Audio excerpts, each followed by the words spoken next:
Hi, this is Ernesto Burden, publisher of Military and Aerospace Electronics, welcoming you to Rapid Fire for August 5th, 2014, with John Keller. John, welcome. Hi, how are you? I'm coming to you this week from an undisclosed location. I can see that. You've kind of got a dark sheet behind you and some improved video and audio quality. What's Well, happening? I think so. I definitely have gone over to the dark side for this week. This is John is speaking to us from Nashua Studio East, or Penwell Studio East, the Nashua office, and we have a special custom studio in the works for Google Hangouts and Skype chats and all other kinds of editorial goodness that takes advantage of video. I can hardly wait. Yeah, I can tell. I can tell. The excitement is coming through the camera. Yes, of course. So it's been a few weeks since we've gotten together, and I've been away, you've been away. A couple weeks ago, one of our groups launched the Lightwave Optical Innovation Summit down in Austin, Texas, and that was a pretty great event looking at optical networking, high-speed communications, and then you were away last week out visiting some of the bigger military and aerospace electronics companies on the West Coast last week. Oh yeah, went to visit our friends at Meggitt and Curtiss-Wright and Pasternak and very long list of companies. It was a terrific trip. It's always great to be able to talk to people right in their own offices and their own conference rooms. There's just no substitute for that. Yep. Very cool. All right. Well, without further ado, let's jump into this. You have selected three critical stories for this week. The first one is intelligence experts reach out to industry for tools that could help predict brain performance. How are they going to predict brain performance? Well, that's what they're trying to figure out. This is a sources sought notice from our friends at the Intelligence Advanced Research Projects Agency in Washington, or IARPA. Essentially, this is the research arm of the Director of National Intelligence. They're interested, they're reaching out to industry to find out, are there ways of trying to judge a person's cognitive ability, or his intelligence, I guess, and his ability to learn new things, and also his ability to become a domain expert in different areas by essentially reaching out, I think, and touching the brain and trying to draw some conclusions about the structure of the brain. It would be a new way to try to predict how well a person is going to be doing in a job, and in this case, it would be various kinds of intelligence analysts would be my guess. It's above and beyond, how a person did in college and how well he does in an interview and what his resume looks like. They want to take a look at the brain and kind of get an idea. Can this guy be, or this guy or girl, can they be a good intelligence analyst from analyzing imagery? To analyzing text, things like that. I mean, there's a lot of different kinds of intelligence analysts, and they want this new capability to get an idea how well these people will do in the job. Sometimes it might be a little off-putting because I can't imagine if this technology comes to fruition, I think it would go far beyond the intelligence community. I'm not sure if I want prospective employers to reach out and touch my brain and decide how well I'm going to do, but I guess this is the kind of thing that's coming. Well, that certainly goes a lot farther than the traditional personality testing that many employers use now. Well, I guess so. I can't imagine that the monster job board wouldn't want to try to get a hold of this. Oh my gosh! Actually, the implications there are both interesting and frightening. It is, but it's not a technology that's here now by any means. IARPA is just reaching out to try to find out, is there enough interest? Is there enough expertise? Is there enough interest in industry to come up with a formal program? This may lead somewhere, it may not. So it'll be interesting to see. Very. Okay, on to our next story. This has to do with broadband discovery systems out of Scotts Valley, California. The Army is looking to them for technologies to detect explosives hidden on potential suicide bombers. How does that tie in with broadband discovery systems core competency? Well, broadband discovery systems, they've basically got three different core areas of expertise. They've got advanced sensor technology for IED detection. They've got strategic intelligence forward-looking technology, or SIFT. They've got the Ronin sensor system, and they also have Ronin biometrics.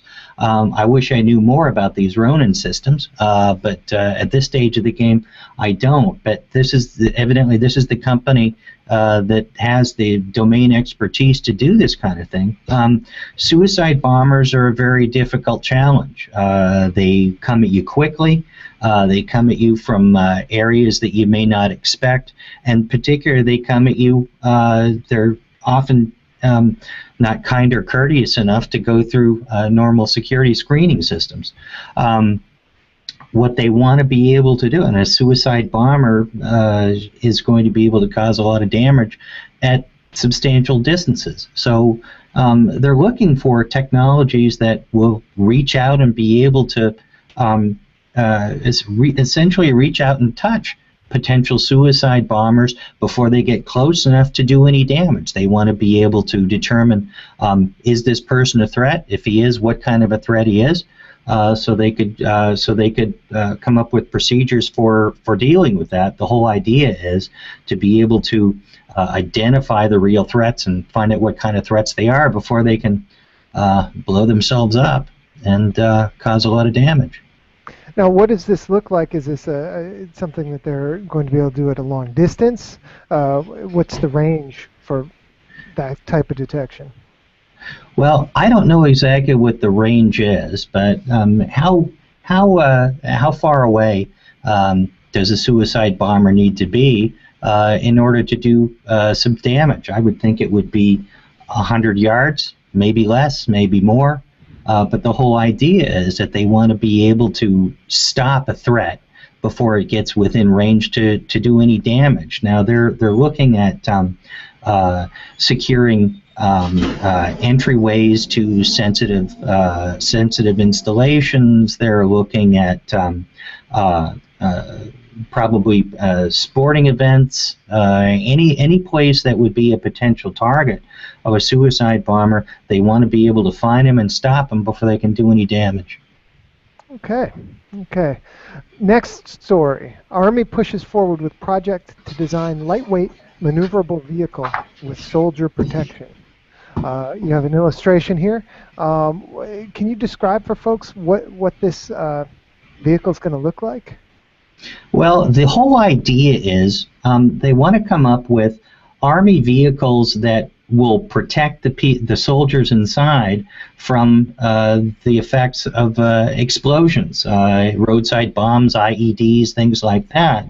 Up until now, the answer to that essentially has been more and more armor. And when you have a vehicle that is heavily armored to protect the soldiers inside from IED detection, they tend to be very large, ungainly, very heavy, and sometimes less than maneuverable. So instead of just merely brute forcing the problem with a lot more armor, the Army wants to take a look at other technologies such as sensors, automatic fire extinguishers, systems integration, test and measurement methods, things like that, to be able to have a relatively lightweight, lightly armored vehicle that would be able to go fast, that would be very maneuverable, that still, with electronic technologies, sensors, actuators, things like that, would be able to withstand the force of an explosion. Also would be able to withstand the forces of vehicle rollover without seriously hurting the soldiers inside. So it's going to be a very interesting project, especially if they can make it work and have fleets of fast maneuverable vehicles without all that without all that heavy armor. Mm. And what's the time frame they're looking at on this? I think they're looking at a year or two, probably a little bit longer. It's quite a bit of a research program. They we'll have to see. A lot of that is going to have to do with what kind of money is available from budgets, how quickly they can come up with the right technology. It's going to involve a lot of in-field testing. I'm quite sure. You'll need to get the users involved, which means the soldiers who are actually going to be out there in these vehicles to try to find out what's going to be the right approach, what's going to work for them, come up with technologies that won't impede their mission, so we'll just have to see. What are your thoughts on the overall timing of this as a project when so many ground projects seem to be being shelved? Well, it's going to be interesting because we are in the midst of a drawdown in Afghanistan, Iraq, and other areas where the IED threat has been acute these past several years.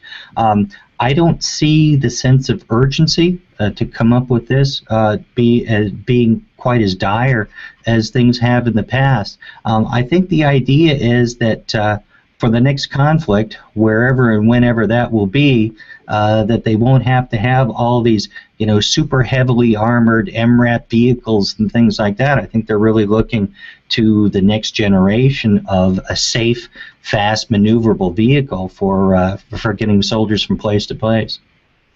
All right. Well, thank you very much, John, and thank you all for listening. This has been Rapid Fire for August 5th, 2014. I'm Ernesto Burden, publisher of Military and Aerospace Electronics. Until next time.